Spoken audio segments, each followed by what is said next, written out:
नमस्कार, मैं हर्षित तिवारी। अभय न्यूज के गुरुवार के बुलेटिन में आप सभी का स्वागत है। आइए देखते हैं आज की ताजा खबरें। कंचनपुरा में गरीबी से तंग आकर युवती ने जान दे दी है। युवती 6 भाई बहन में सबसे बड़ी थी।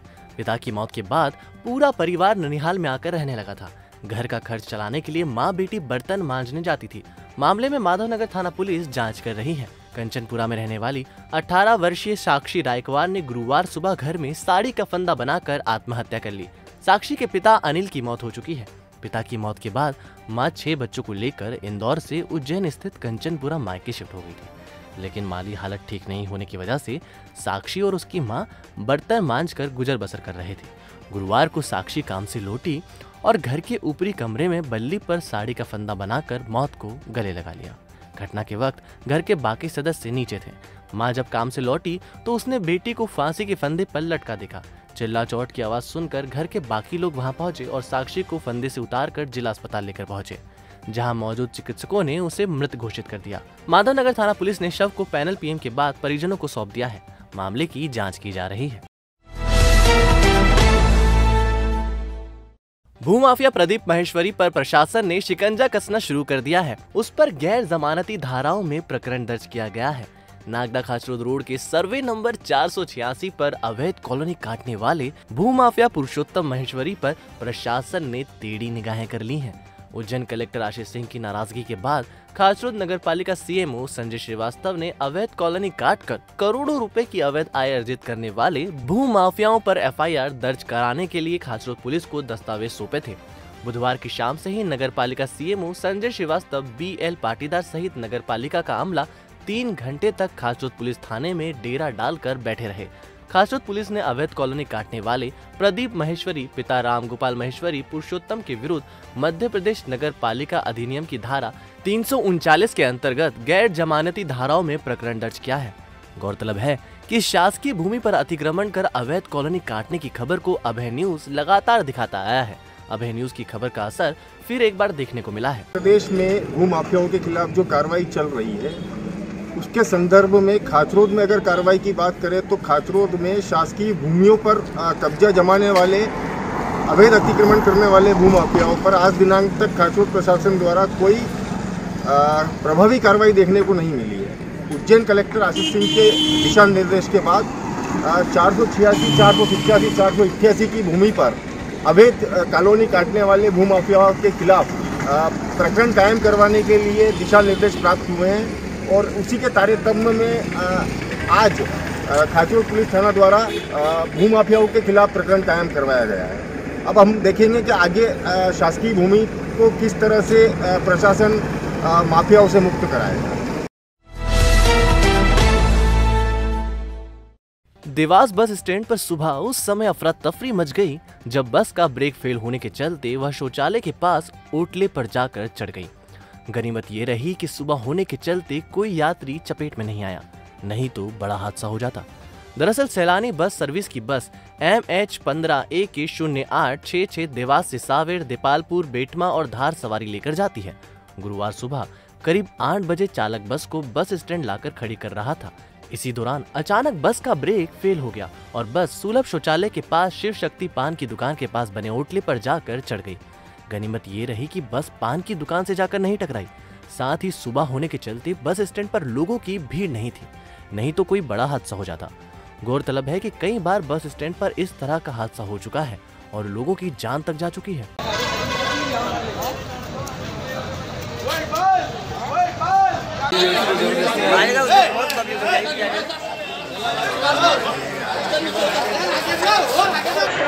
गाड़ी वालों के लापरवाही, वो उधर तो प्रेशर नहीं था गाड़ी रुकी बगैर ब्रेक की, मैं इधर बचाते हुए ने इधर घुसिया है।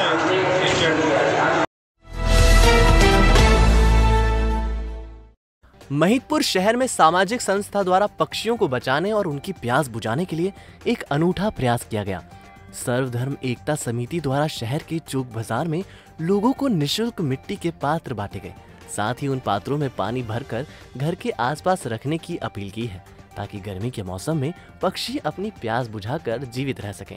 समारोह में महिदपुर एसडीओपी आर.के. राय, थाना प्रभारी दिनेश भोजक और तहसीलदार विनोद कुमार शर्मा भी शामिल हुए।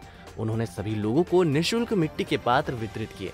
SDOP R K. राय ने जानकारी देते हुए बताया कि कोरोना संक्रमण के दौरान कई लोगों की जान गई है, साथ ही हजारों पशु पक्षी भी पीने के पानी और भोजन नहीं मिलने से मारे गए हैं। ऐसे में गर्मी के मौसम में पक्षियों को पीने के पानी की व्यवस्था करना पुण्य का काम है। सभी को इस बारे में सोचकर पक्षियों के लिए पीने के पानी की व्यवस्था करना चाहिए, ताकि भीषण गर्मी के दौर में पक्षी अपनी जान बचा सकें। इस दौरान बड़ी संख्या में संस्था के सदस्य व गणमान्य नागरिक मौजूद रहे। महिदपुर नगर के अंदर समिति द्वारा पशु पक्षियों को खाने पिलाने के लिए डोंगे वितरण करने का जो कार्यक्रम इस समिति के द्वारा किया जा रहा है, बहुत ही सुंदर कार्यक्रम है। काफ़ी समय पिछले कई वर्षों से किया जा रहा है। समिति इसके लिए बधाई की पात्र है, साधुवाद है। सर्वधर्म सम्मान की दृष्टि से यह आयोजन महिदपुर नगर के लिए एक और विशेष कार्य है, जिसमें सभी लोग मिलजुल कर यह कार्य कर रहे हैं। पशु पक्षियों को पानी पिलाना बहुत ही अच्छी बात है। समिति इस कार्य के लिए बधाई की पात्र है। पूरी समिति के जितने सदस्य हैं सभी लड़के अच्छे काम करने वाले नौजवान हैं और यह भावना से कर रहे हैं। भावना ही भगवान का रूप होती है। खाचरोद तहसील के गांव घिनोदा की शासकीय उच्चतर माध्यमिक विद्यालय की चारों तरफ बाउंड्री वॉल तो बन गई है, लेकिन आज तक गेट नहीं लग पाया, जिस वजह से स्थानीय लोग पूरे मैदान को गंदा करने में कोई कसर नहीं छोड़ रहे हैं। बता दें कि यहाँ का वातावरण इतना खराब हो गया है कि विद्यालय में बैठना तक मुश्किल है। प्राचार्य मोहम्मद मंसूरी का कहना है कि हमने कई बार शिक्षा विभाग और ग्राम पंचायत को भी अवगत कराया है, लेकिन सभी इस समस्या की अनदेखी कर रहे हैं। 1-2 दिन के काम को भी पूरी तरह से नजरअंदाज किया जा रहा है, जिसका खामियाजा छात्र छात्राओं और शिक्षकों को भरना पड़ रहा है। विगत वर्ष में ये बाउंड्री वॉल का निर्माण करीब 1 वर्ष से ऊपर होते आया है, किंतु अभी भी इसके गेट का लगाना नहीं हुआ है। 2 गेट है और ये लागत ज़्यादा होने से कारण विद्यालय स्तर से नहीं की जा सकती व्यवस्था। इस गेट के नहीं लगने से, 2 गेट नहीं लगने के कारण यहाँ पर आसपास के जो बस्ती है अन्य लोग हैं जो गंदगी करते हैं और जिससे बदबू पैदा होती है और छात्रों के द्वारा बार बार आपत्ति उठाई जाती है और अध्ययन में भी प्रभावित होता है।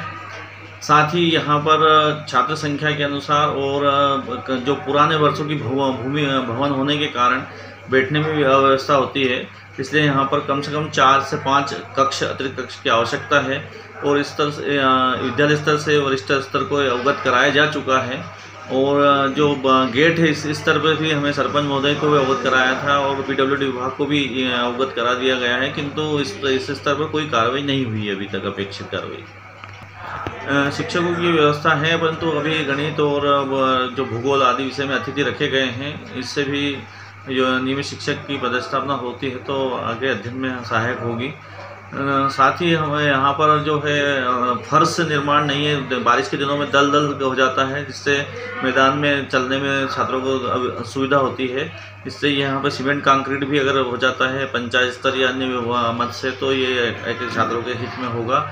और गेट नहीं होने के कारण वृक्षारोपण आदि भी नहीं कर पा रहे हैं, है ना। पशु पक्षी आदि यहाँ पर आते हैं, पशु वगैरह उसको खा जाते हैं और उसका पूरा तरह दोहन नहीं हो पाता सही से।